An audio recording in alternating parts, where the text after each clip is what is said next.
লোকসভা ভোটের ফল ঘোষণা হতেই আবার উত্তপ্ত হলো ময়নার বাগচা। জানা যায় বাগচার চাবুকিয়া বাজারে বিজেপি কর্মী পঙ্কজ মণ্ডল বসেছিলেন। ঠিক সেই সময় বেশ কয়েকজন তৃণমূল আশ্রিত দুষ্কৃতীরা তার উপর হামলা চালায়। ঘটনায় গুরুতর আহত হয় বিজেপি কর্মী, নাম পঙ্কজ মণ্ডল।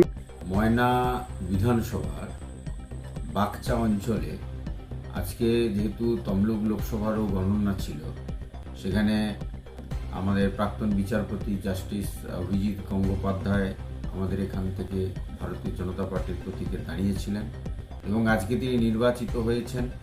প্রায় ৭৫,০০০ লিড নিয়ে তিনি জয়লাভ করেছেন। এই ধাক্কা না সামলাতে পেরে তৃণমূলের দুষ্কৃতীরা প্রায় ১৫ থেকে ১৬ জন দুষ্কৃতী ময়না বিধানসভার বাগচা অঞ্চলের চাবুকিয়াতে পঙ্কজ মণ্ডল নামে আমাদের একজন কর্মীর উপর নৃশংসভাবে আক্রমণ করেছে। যখন আমরা সকলেই গণনা নিয়ে ব্যস্ত ছিলাম, আজকে যেখানে একের পর এক রাউন্ড হচ্ছে, যেখানে আমাদের প্রাক্তন বিচারপতি অভিজিৎ গঙ্গোপাধ্যায় জিতে চলেছেন, ক্রমশ লিড পাচ্ছেন রাউন্ডের পর রাউন্ডে, এবং কাঁথি লোকসভা কেন্দ্রেও ঠিক একই রকমভাবে সৌমেন্দু অধিকারী মহাশয়ও একের পর এক লিড পাচ্ছেন রাউন্ডের শেষে। সেই জ্বালা সহ্য করতে না পেরে বাইরে থেকে দুষ্কৃতী এনে ওখানে আমাদের কর্মী পঙ্কজ মণ্ডল চাবুকিয়া বাজারে বসেছিল, তার উপর অতর্কিত আক্রমণ করে তাকে নৃশংসভাবে আহত করা হয়েছে এবং তিনি এখন ময়না হসপিটালে ভর্তি আছেন, চিকিৎসাধীন অবস্থায় রয়েছেন।